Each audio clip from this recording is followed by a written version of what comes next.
Hello and welcome everyone. My name is Neil Abt. I am Editorial Director of Transport Topics. I am coming to you live today from our home offices in Arlington, Virginia. I would like to thank you for taking time out of your day to join us for the first edition of our live chat series, one that we expect to become a regular piece of the Transport Topics portfolio in the future. This is an exciting endeavor, and we felt there is no better topic to launch our live chat series than with our largest annual special publication, the 2014 Transport Topics Top 100 listing of for-hire carriers in the United States and Canada. I want to thank our sponsors for today's chat, TMW Systems and JJ Keller and Associates. Both of these organizations are very involved in the freight transportation industry, and we appreciate their support for helping get this series off the ground. The TT Top 100 was included in the July 14th print edition of Transport Topics, which most subscribers have received. A small preview story is available at our website, ttnews.com, along with a sneak peek at the list. A full download will be available later this summer. During the chat today, we will take a closer look at the 2014 list, as well as what executives of many of North America's largest fleets are saying about the current state of the industry. We encourage you to send your questions and comments by email to share@ttnews.com, on Twitter using hashtag LiveOnWeb Top 100, or you can comment within this article page. We have been joined by Bob Costello, Chief Economist of American Trucking Associations, who will provide his unique insight on the U.S. economy and freight demand. But I want to begin with Dan Berth, TT's senior features writer and the person most responsible for the creation and development of the TT100. Although a large portion of the TT staff helps produce the publication, without Dan and editorial researcher Brandon Green, it would be nearly impossible to craft what we consider to be the industry's most important annual publication. Welcome, Dan. I often get asked how the TT100 came to be. Most people do not know that it actually started way back in 1989, which is the year after you began your career at TT. Could you share a little bit about how the publication got started? Yes, thank you, Neil. And hello, everyone. The first list we published was called the Annual Report, and it consisted of a listing of largest for-hire carriers by sector. Soon after that, we began to see a trend of companies acquiring multiple carriers, right, to diversify their transportation services. So for a few years, you saw in Transport Topics a list of the largest trucking groups alongside the list of the largest for-hire carriers. Then in 1999, we published the first true Transport Topics Top 100, in which companies were ranked by total revenue. And we changed our presentation to include some important details about these companies, such as ownership, the names of top executives, total employment, data on the number of tractors and trailers, alongside a description of services provided by these companies. In fact, for a few years, some of you may recall, we even published a list of e-commerce services provided by some of these trucking companies. That was in the late 1990s, the early part of the 21st century, when a lot of people thought the internet would disrupt most every business in the country. And I think they may not have been far off, because today the internet is an integral part of virtually every business, including trucking. So, as an aside. And Dan, I often get, sorry, go ahead. Hold on. What I'd like to say is what makes the Transport Topics Top 100 today different from any other list that we've seen published in other publications is that it's more than the numbers. The information we publish gives readers a more complete picture of each company, the way it's organized, and its capabilities. So Neil, yes, I'm very proud to have been associated with this project from the beginning, and I hope that readers and now some of our viewers will find the Transport Topics Top 100 for-hire carrier list to be useful and interesting. Now, you referenced revenue. Yes. I often get asked, how do I get on the list? Whether it's the for-hire list, the private 100 list, or the logistics 50 list. And I'm very quick to point out this is fact-based and based on revenue. With that said, can you just share a little bit about the process and putting the list together? Yes, certainly. You know, when we started this project, most of the data we used came from annual financial reports called Form M that all interstate motor carriers had to file with the Interstate Commerce Commission. Now, that legal requirement no longer exists. So today, we collect most of the data we need directly from companies by means of a survey that we send to them and from annual reports that are filed by publicly owned companies. So we begin this process in April,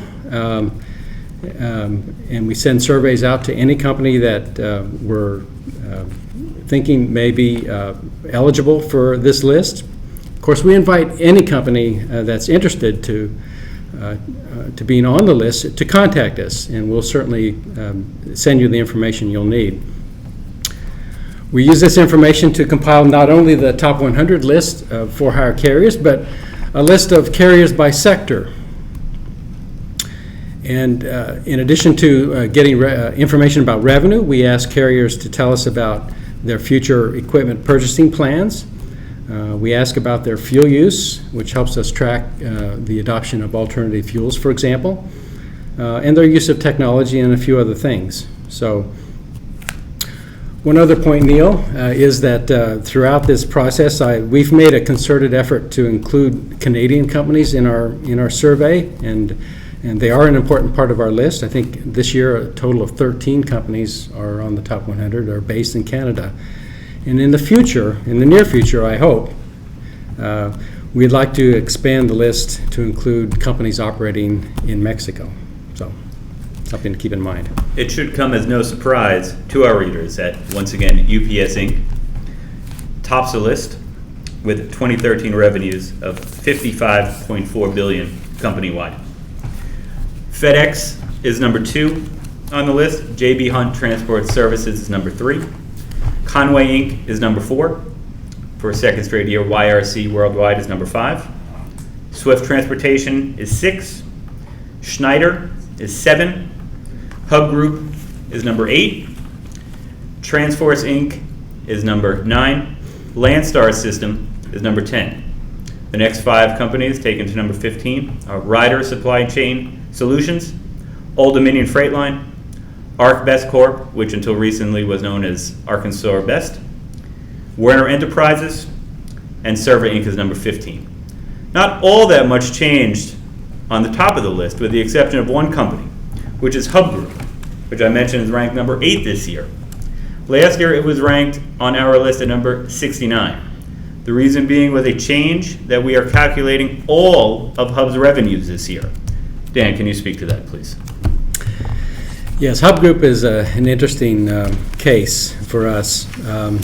Most of our readers probably will not consider Hub Group to be a pure trucking company. In fact, in the 1970s when it started, it was created to sell rail services to shippers, right?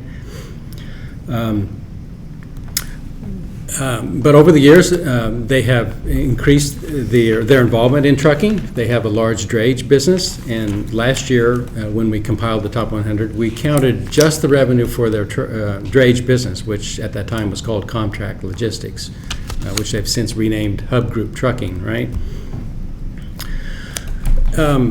This year, we decided to count all of the revenue for Hub Group, in part because we're convinced that intermodal service is now an integral part of the services provided by all transportation companies, including most of the companies on the top 100, right? In fact, if you compare Hub Group with a company like JB Hunt, which is ranked number 3 on the top 100. They were 4 last year. They moved up to 3 this year. Yes. Both companies generate about 60% of their revenue from intermodal. So it's an aspect of trucking that's here to stay, and we think it's appropriate that both of these companies kind of be ranked on the top 100 based on their full revenue. So, besides intermodal, and looking at the list as a whole, Mergers and acquisitions also are playing a role in reshaping some of the names on the list and where they are placing on the list. Indeed. Mergers and acquisitions have always been a part of trucking. What's interesting this year is who's acquiring companies and why. For a while, we saw a lot of outside investment firms buying up trucking companies. What we see now is companies like KLM Transport Services acquiring a competitor, right? Both of these, KLM bought Frozen Food Express Industries last year. Both of these companies are in the refrigerated truckload business. Likewise, Jack Cooper Transport acquired Allied Systems Holdings. Allied was once the nation's largest auto hauler, and the combined company now ranks number 37 on the list compared to 53 a year ago. So one other example, Heartland Express, a very well-known regional truckload carrier, bought Gordon Trucking, which is a very similar company operating in the western half of the United States. So we're seeing companies consolidating their position in the industry and making acquisitions in part because they can't grow organically as easily, and that's due to a shortage of drivers, which we'll discuss in more detail here shortly, I'm sure. But the trend I'm sure will continue because one transaction that is going to complete this month involves another company on the top 100, and that's Transport America, right? A dry van truckload carrier in Minnesota that is being acquired by Transforce. So I think it's something we'll definitely see more of in the future. So overall on this list, this year's list, 30 companies have an annual revenue of more than $1 billion. So as you mentioned, Dan, we'll look more at the list later, but let's turn to the state of the trucking industry. As your main article discusses, overall growth this year was constrained due to the ongoing shortage of drivers. Can you share a little detail about what your reporting uncovered? Yes. Nearly every executive we spoke to for this story said they have been unable to grow their business as much as they wanted to because they lack enough drivers. One estimate was that 5% of trucks are parked because they don't have enough drivers. So, this is not a new issue for trucking either. This effort to find enough drivers, turnover rates in some sectors of trucking are over 100%, and that's always been the case. So, but what's different about the situation this year, I think, is that the problem has gotten bigger. We have companies such as Maverick's CEO Steve Williams telling us he could put 300 to 400 drivers to work today if he could find them. The head of Penske Logistics told me recently that he had openings for 1,000 drivers in his business. These are big numbers that indicate there's strong demand for freight services, much of which is going unfilled because companies can't get enough drivers, right? We also see companies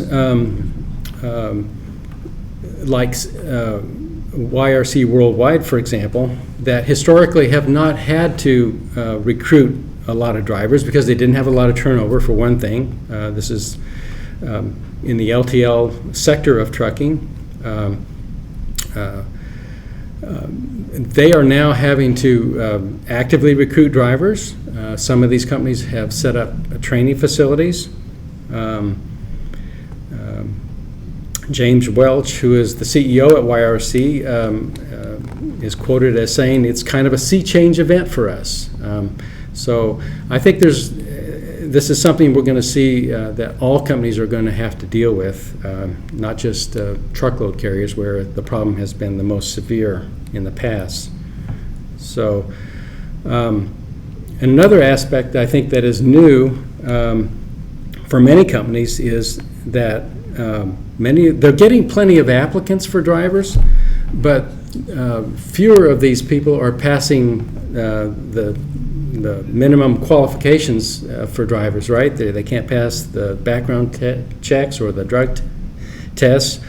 And this reflects the fact that, the standards for truck drivers have gone up, and companies are more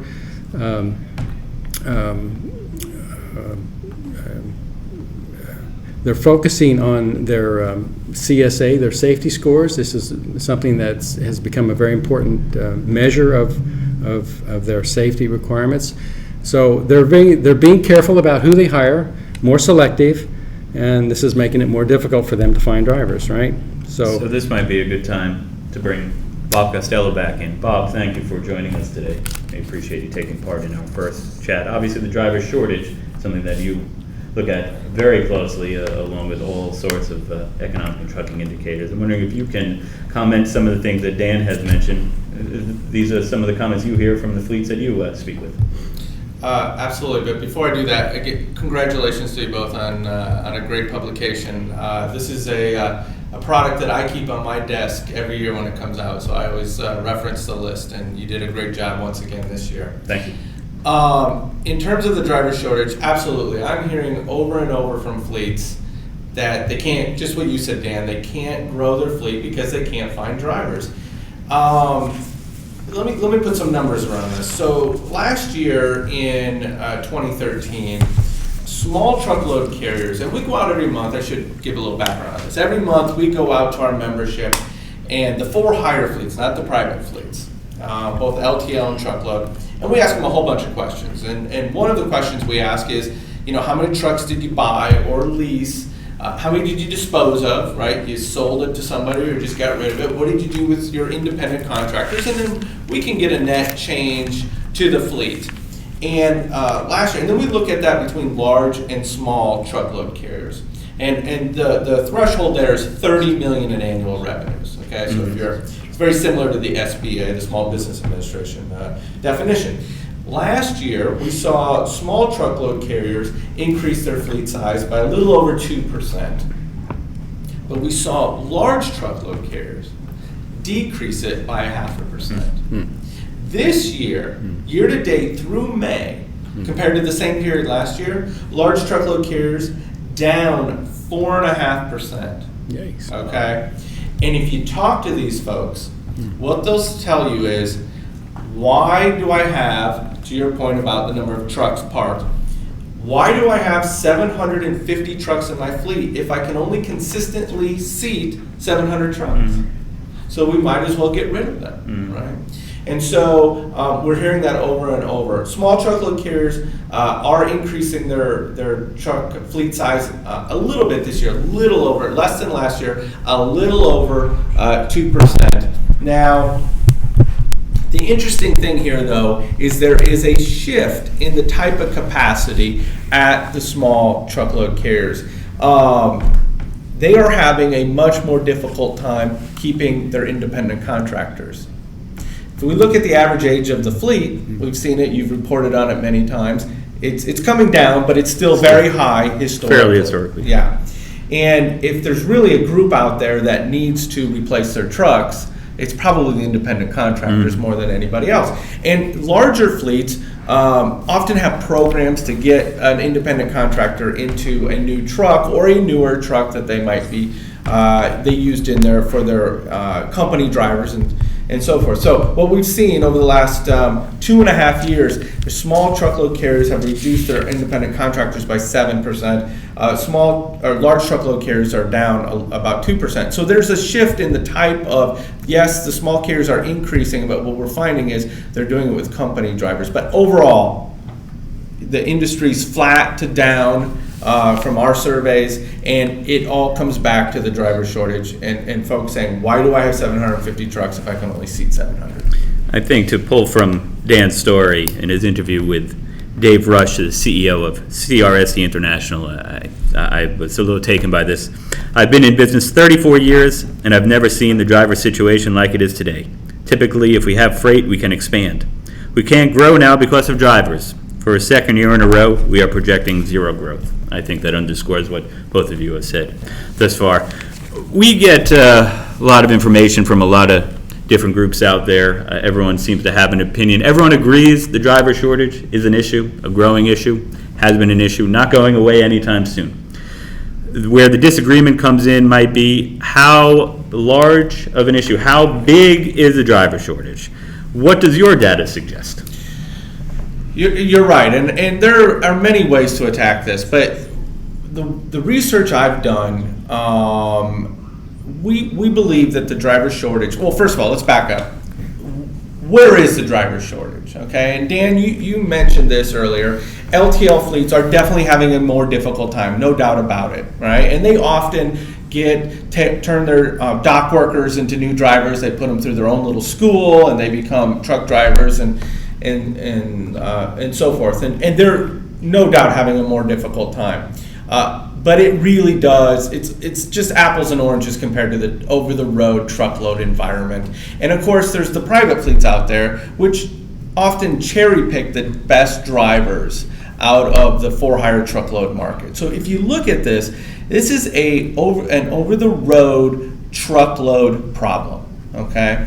And today there are about 775,000 trucks in that space. Mm-hmm. And we have pegged the driver shortage to about 35,000, which could expand to at current trends, could expand to 240,000 in a decade. I actually don't think we'll get there, okay? Markets work. The natural reaction to this is driver pay is going to go up. Maybe we'll talk about that a little bit more in a little bit later. Now, there are other estimates out there, and I don't want to second guess anybody. I think one of the things that is very interesting here in trying to quantify the size of the truck driver shortage is listening to the fleets. Because if I'm a big shipper and I come to you, Neil, and I say, I've got 100 more loads a week. Mm-hmm. Can you cover that for me? And you say, I can't. Well, why can't you? I don't have the drivers. All right. Dan, can you cover? And then I go on to my next carrier, right?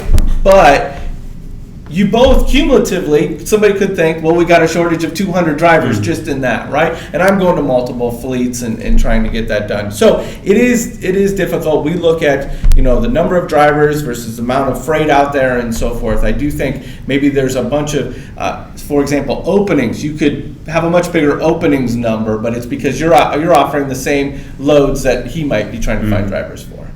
So I just want to remind everyone out there, you're welcome to submit questions and comments regarding the list and some of the topics we're discussing. We'll be happy to address them shortly. Bob, you mentioned pay.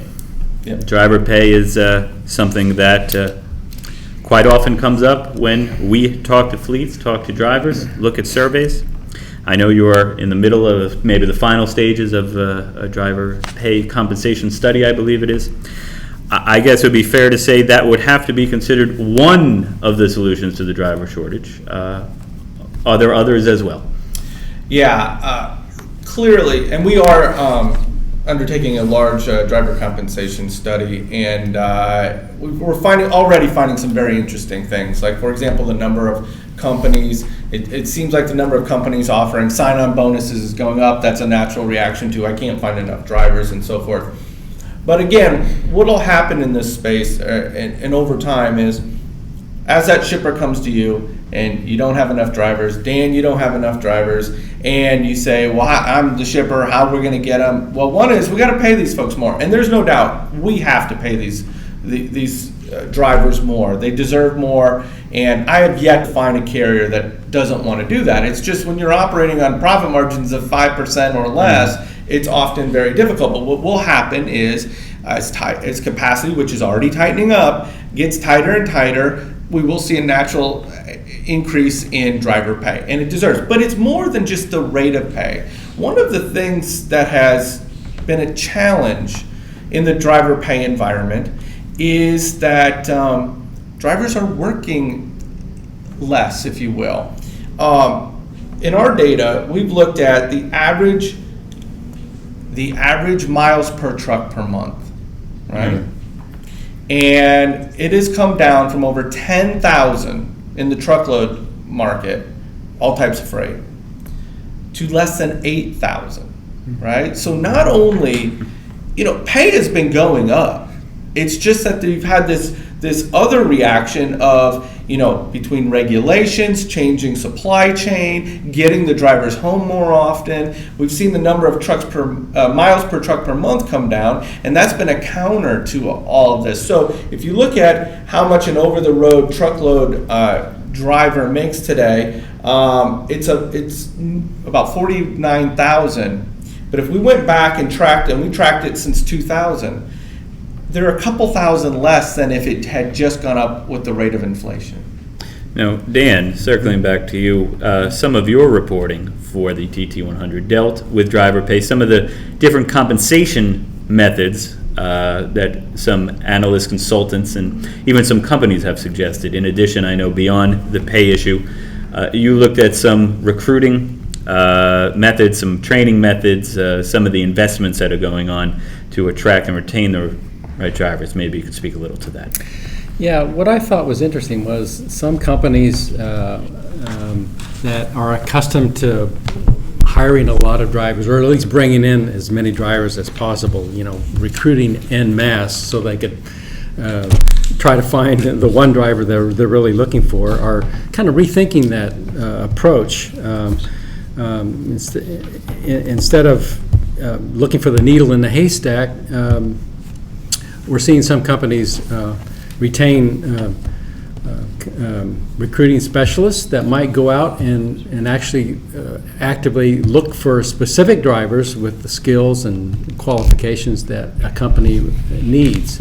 More of a matching service, if you will, that is not unlike what a company would do to find a new executive or a new fleet manager or something like that. So to steal from your story, Yes. there are some really interesting pieces throughout this publication. Greg Harsh, someone I was not previously familiar with Concept Services, he mentions in working with a couple truckload fleets that he has been retained by, our goal is not to generate 300 drivers a month, but to find 2 or 3 drivers that can change a company's positioning from a turnover standpoint.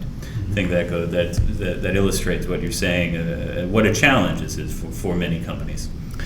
Yeah, and another analyst that I talked to, Duff Swain, I think made a good point when he said it's not a recruiting issue, it's a sourcing issue. In other words, trucking companies have to start broadening the pool of potential applicants that they're looking at in order to find enough people willing to drive their trucks, right? So they need to expand their recruiting to include women, possibly, right? And maybe people who are unemployed or disadvantaged in some way. There are still plenty of people unemployed, but getting them interested in joining the trucking industry as a career is probably a challenge that the industry needs to work on. And the other reaction, I suppose, that we're seeing is companies investing in more training, because if you're bringing in people who are not familiar with trucking, have no previous experience with the industry, they're going to require some help in getting prepared, for this job. So, Maverick Transportation in Arkansas, once again, leading the way, so to speak. They spent $4 million to open a new training facility for drivers, and No, they're not alone at that. Celadon. No. There are a number of companies, Yeah. both on the TT100 and elsewhere, that are following a similar way. Exactly. CRST is another company that has invested heavily in recruiting and training. They operate 2 training centers. Celadon, as you mentioned, just opened its 2nd training facility. So yeah, this is something we're going to see a lot more of. I think it's going to be a permanent feature of most trucking companies going forward, is training and developing your workforce. The way I like to say it is, competition for drivers has not only gone up within the industry, but now it's outside the industry. 3-4 years ago, there weren't that many construction jobs available.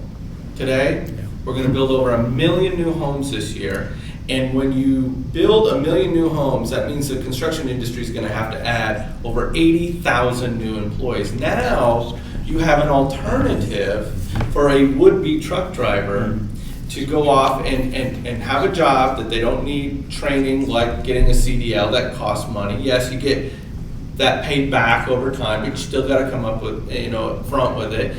You're home every night. So not only has the competition gone up within our industry, it's gone up even from other industries as well for those would-be truck drivers. The oil shale movement beside the home construction is another area. Right. I know Dan writes about in Louisiana, some of the growing competition, just one area, North Dakota or elsewhere. And those are good paying jobs. So we have a question that's come in, and it's a topic we were about to hit. This is a good time to transition to it. Speaking of driver shortages, what efforts are being made to widen the driver demographics, i.e. women drivers? Now, as it turns out, another article that we look at within the TT100 publication this year specifically is about attracting more female drivers to the profession. Conway Truckload, which is mentioned in the article, they, for example, say that they spend a fourth of its annual recruiting budget on female-focused advertising and are saying that it is paying off. They also have a Stephanie Klang, one of their drivers, a member of America's Road Team. Dan, you looked a little into this. What can you say about how these efforts are going and what is being done, I should say, to attract more female drivers? Yeah, I think we're at the very early stages of seeing what's possible here in terms of recruiting more women. Currently, about 6% of drivers are women, and most of those are people who have a connection to the industry already through a husband or boyfriend or something like that.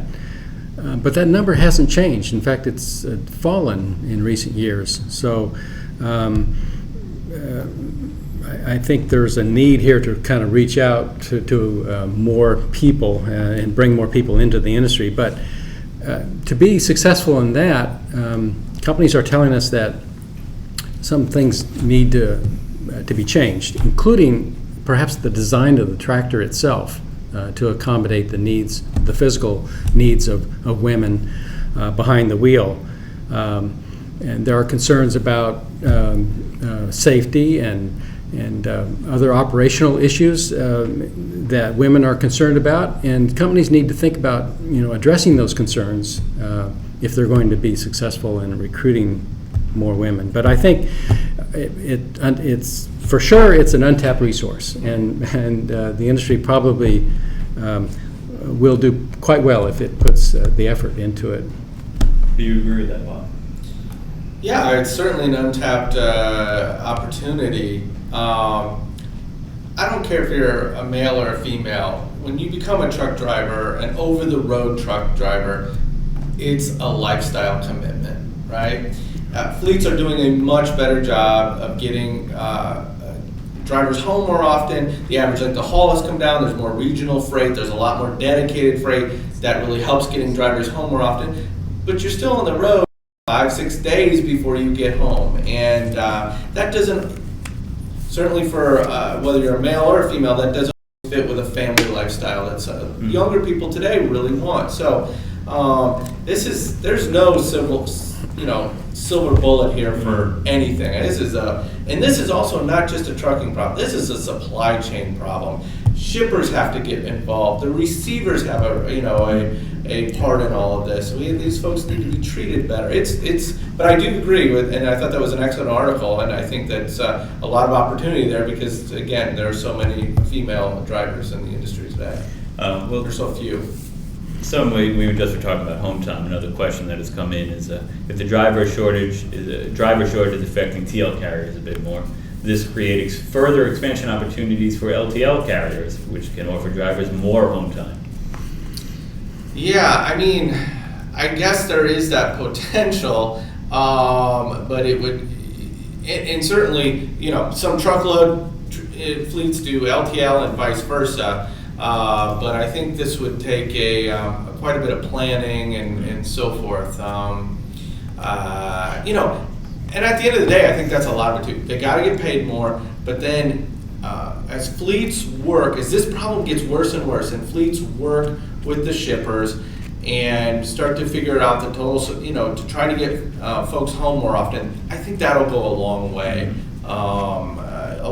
in helping with the driver shortage. Before we turn back to the list, figured with us today, it's always a good opportunity to look at where the economy is today, where freight demand is today. I was wondering if you could be kind enough to provide us a brief update on where you feel things stand right now. Sure. I am getting more optimistic about the economy. Good to hear. And trucking. Even better. Yeah. So I guess we can deal with this driver shortage in a better freight environment, and it's got its challenges, but at least things are growing, and we have this problem now compared with a few years ago. Of course, the first quarter was terrible, right? We had weather, we had a massive inventory correction, and GDP contracted by nearly 3%. We got some retail sales numbers this morning. I think it puts us right on line with north of 3.5% GDP growth in the second quarter. Freight is improving with that. We're seeing really all sectors seeing better numbers now, both year over year, quarter to quarter. In and the we will be quarter, talking about sectors briefly. Yeah. So we're all that. Capacity remains constrained. It's going to get more constrained. I can promise you that. In part due to the driver shortage, as we've been talking about. Fewer, people aren't adding a lot of capacity. We've seen the spot market be really good, which is the first place this often shows up. But I will say, so the economy looks much better, right? I think we're creating jobs again. People are starting to spend more money. Factories are doing better. Home construction is going to go up. It's still low historically, but increasing. All the activity from fracking and so forth. I think a lot of this is coming together. If I had one cautionary tale for fleets, you still have to watch your costs. You have to watch it. There's still margin pressures, I believe. We've talked about drivers and driver pay going up. You've reported on equipment costs are higher. Those are two of their biggest, and fuel remains elevated despite all this increase in diesel fuel. We're exporting almost 1,000% more diesel fuel than we did in 2003. So the good news, I think the economy's finally turned the corner. We're going to see better numbers in the second quarter and going into the third quarter and beyond. Freight volumes look much better. Everybody's picking up. Even the dry van truckload sector, which hadn't really participated in the recovery, is now seeing 3.5% year-over-year growth rates. So that's the good news. Fleets still need to watch their bottom line. Thank you for that. I think most people, especially as we were digging out, it seems just a couple months ago from that terrible winter, it does. Feel maybe in a better place right now. Thank you. Dan, let's turn back to the list. Beyond the 100 itself, you mentioned a sector breakdown, and there are a number of other highlights in terms of some of the facts and figures that you compiled. I wonder if you could share some of the highlights. Well, I'd like to mention a couple stories that appear in this issue that I think are important for the industry to pay attention to. One is that we created a new sector for mail carriers this year. Right? We listed the top 10 mail contractors based on the revenue they receive directly from the Postal Service. And this is kind of a hidden industry that I think is undergoing or is about to go some important changes. The Postal Service is a huge business. Their total revenue last year was $67 billion, right? Which would be larger than any company on the top 100. But their mail volumes are declining. Their revenue peaked in 2008 at $75 billion. So this means that companies that are hauling mail are seeing their business fall off. But more importantly, they're going to see their business change. And, the Postal Service has for years kind of built a system that is based on constantly increasing volumes. And so they have everything, and it's very fixed, hard to change. But what they're asking carriers to do now is to be more flexible in the way they operate. They've introduced a concept called dynamic routing.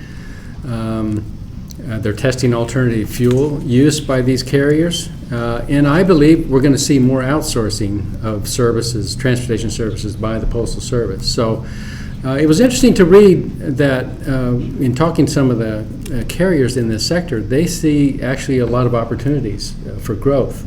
You might not think about that with all somewhat of the negative news that can come out of the Postal Service. Yeah, exactly. Saturday delivery ending, that proposal, and just the continued decline, it seems, of the Postal Service. That there are some opportunities for this select number of contractors. Exactly. And one of the things you don't often think about is that while first-class mail volume is declining, package volume for the Postal Service is actually going up. And this is a reflection of the tremendous growth we've seen in internet sales, right? And the big parcel carriers, UPS and FedEx, are benefiting from the same trend, right? They obviously carry a lot of packages already. But here's something that I think is different. Much of the demand that we're seeing for package delivery is same day, right? Or it's on-demand service in which they require delivery at a certain time and place. And if you think about the way the parcel carriers are structured, FedEx in particular, it was created to provide next-day delivery. And so its systems are all set up to do that. And UPS is kind of the same way. Over time, it's developed an infrastructure that is based on next day or 2-day or 3-day delivery services. These companies have been very, very successful in driving a lot of freight into these networks. The more freight they bring in, the more efficient they become, and so on and so forth. So what I'm suggesting, and this is the topic of one of the stories in this issue on same-day delivery, is that we're going to see develop over time a kind of local delivery service network that is perhaps a hybrid of the parcel networks that we see in place today, and something brand new like the use of applications, mobile apps, for example, to match freight capacity with shipments that are in the market. Most of you have heard of the company called Uber, which does this for passengers and is challenging the taxi cab industry. Well, that same concept could very easily apply to freight, and I think we're going to see a lot of change in the future in that regard. So stay tuned for. Now, you're not suggesting that you'll be doing the listing of drones anytime soon, but there are some changes, same-day shipping from the Amazons and some of the onlines are changing the game a little bit. Yeah, I think most people don't consider Amazon or Google, for that matter, to be trucking companies, right? But I think at some point in the future we may have to do exactly that, because both of those companies are having an impact on the way goods are moved. And both these companies have small fleets now, so something to keep an eye on. So let's turn to the sector breakdown of the list. As you have compiled, that the growth was strongest in the tank bulk sector, and overall revenue for the 196 carriers within the 11 sectors in the list was up 3.2% to $190.8 billion in 2013 from $184.9 billion in 2012. Now, the revenue growth was much slower than in previous years for many of the reasons we have already discussed here today. I wonder if you could just give a quick overview of the sector breakdown. I know you have altered a couple of the sector lists slightly, if you can briefly address that. Yeah, very quickly. This year we combined truckload and dedicated into a single sector. And dedicated is a business that is largely truckload in nature, so we thought it made sense to combine those elements into one. The other change involves motor vehicle fleets, these car haulers, and we've expanded the definition of that category to include drive-away. which is a very interesting business in which companies provide drivers and power sources to carry recreational vehicles, mobile homes, trailers, stuff like that. So it's similar to the car hauling business, but very specialized. And so this year you'll see in that sector a company called Bennett Motor Express, which is one of the most prominent players in the drive-away business. So hopefully in the future we'll see more companies listed there as well.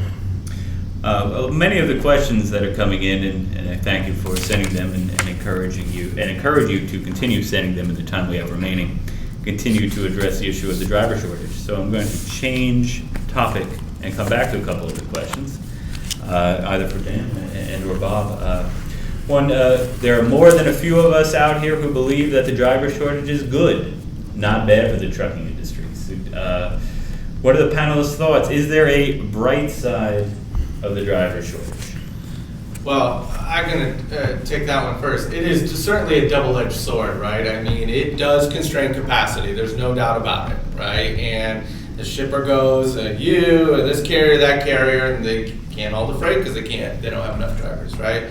But at the same time, it is an operational hardship, right? You got to keep your turnover generally goes up. It's actually flattened out a little bit, which is surprising. I wouldn't be surprised if it increases here going forward. In the first quarter, we had a peg for the large truckload carriers at 92%, which was essentially flat from the fourth quarter of 2013.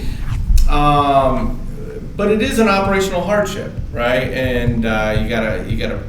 And the drivers, as I said earlier, deserve more, and you got to pay them more. Your costs go up, and so forth. But I can see that point. It's a double-edged sword, no doubt about it. Is it the type of thing that maybe right now in the short term, maybe there is this quote-unquote bright side as it was presented to us, but if fleet or the industry as a whole is not actively addressing this now, that this tidal wave could come on and just overwhelm and take away any of that bright side, could quickly turn against them. That's a good way of putting it, right? In the short term, it's a positive. Longer term, it could be a negative. Yeah.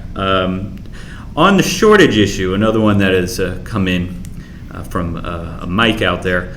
Can we touch on the technician shortage and its impact on the industry's growth? Now, a lot of what we do with the for hire issue is much more focused on the fleets and as such the drivers. But I guess to be fair, there also would be a technician shortage out there. I don't know if you necessarily have any data with you, Bob, on that, but clearly that would fit into something the industry as a whole will continue to face as well, I would imagine. Yeah, I agree with Mike. I mean, we don't quantify the technician shortage, but I will tell you when we collect data every quarter on the number of drivers, we also do it on other types of workers at trucking companies, and one of them is technicians. And technicians have, I believe it's the second highest turnover rates after drivers for most fleets would be in technicians. There's clearly some sales positions and stuff that also have higher turnover rates.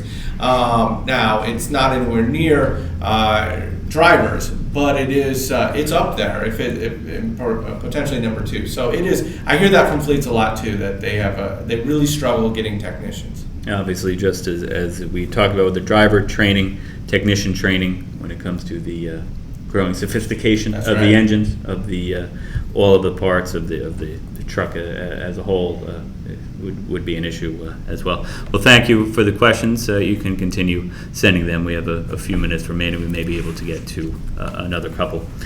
Turning back to the list, one thing that I always find interesting each year is taking a look at some of the companies that really moved up the list. In addition, I know it's always exciting to see some of the names that make it on the list for the first time, or maybe after an absence for one reason or another, make it back on the list. I figured Dan mentioned earlier a couple of the biggest jumps on the list this year was Heartland Express, number 33, up from 47 a year ago. Jack Cooper, number 37 this year, as Dan earlier mentioned. It was number 53 a year ago. KLM Transport Services, 42, up from 74. Cowan System, up number 67, up from number 80 a year ago. In terms of revenue gainers, Jack Cooper was by far the largest at 65% growth. They also had the largest tractor growth based on the data than the surveys that came in, 1,970. Other large revenue gainers were Roadrunner Transport, 26.8%, Bennett International, 23.1%. Looking at some of the new entrants this year onto the list, Dasky Inc. debuted at number 59. They've made a number of purchases, including Boyd Brothers Transportation. United Vision Logistics entered at 64. The Dependable Companies, 87. Transsystem Inc., number 90. Arnold Transportation Services was 92. Now, they were spun off from US Express Enterprises, correct? Yes. Calix Transportation Group, 93. And rounding out 98 to 100, all back new on the list, I should say, Bridge Terminal Transportation, Falcon Transport, and McCoy Group at number 100. Dan, anything particular to note about either some of these gainers, which you have not previously mentioned, or some of the new entrants? Well, let's see.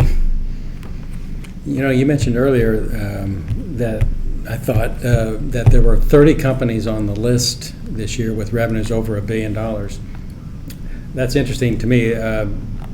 If you look at the first year we compiled the list, there were 4 companies with revenues over $1 billion.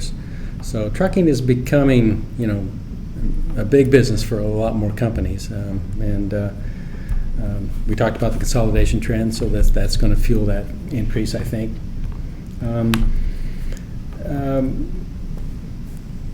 Just some sort of trivia things that people might find of interest. I don't know. We looked at where most of the companies on the top 100 were headquartered, and we found that the largest number of companies were based in Ontario, Canada, right, and the state of Tennessee. So they were tied at 6 apiece. So I thought that was interesting. Well, you mentioned Canada had a large presence on the list. I did not even realize that. It's very much a North American marketplace, right? So that's an indication of that. And as I mentioned also earlier, we do in our survey activity compile some information about truck purchasing trends and so forth. It might be interesting to some people to know that based on a total of 112 survey responses we got back, when we asked companies how many more tractors they were going to buy in the next 12 months compared to the previous 12 months, there was an average of 18% decline. So and that's an indication to us that it's difficult for companies to expand, and so they're limiting their purchases of equipment to some extent. We ask about fuel type, and you may be interested to know that CNG and LNG, the natural gas fuels, comprise 21%, are used by 21% of all fleets that we surveyed this year. That continues to go up a little bit each year. Dan, we're just about out of time. Right. Now that you are, now that the For Hire has been published and is out there, you get very little time off. You're in the middle of the private 100 list, which will be published on August 18th. Wonder if you could very briefly give a preview of what you're working on for that annual publication.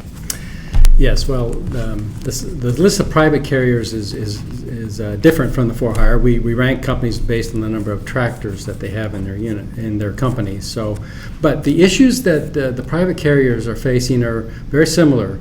They have concerns about capacity, and they're beginning to have more difficulty finding enough drivers to keep their operations going as well. So we'll look into that, and we'll look into what appears to be an increase in the use of dedicated contract carriage service by many of these companies. In other words, they can't fulfill the capacity with their own fleet, so they're looking for help from For Hire carriers. And dedicated seems to be the sweet spot for a lot of companies. These are fixed routes, and drivers can schedule their time so they're home more often and so forth, so it meets the needs of both the shipper, the carrier, and the driver in some respects. So we're seeing a big increase there.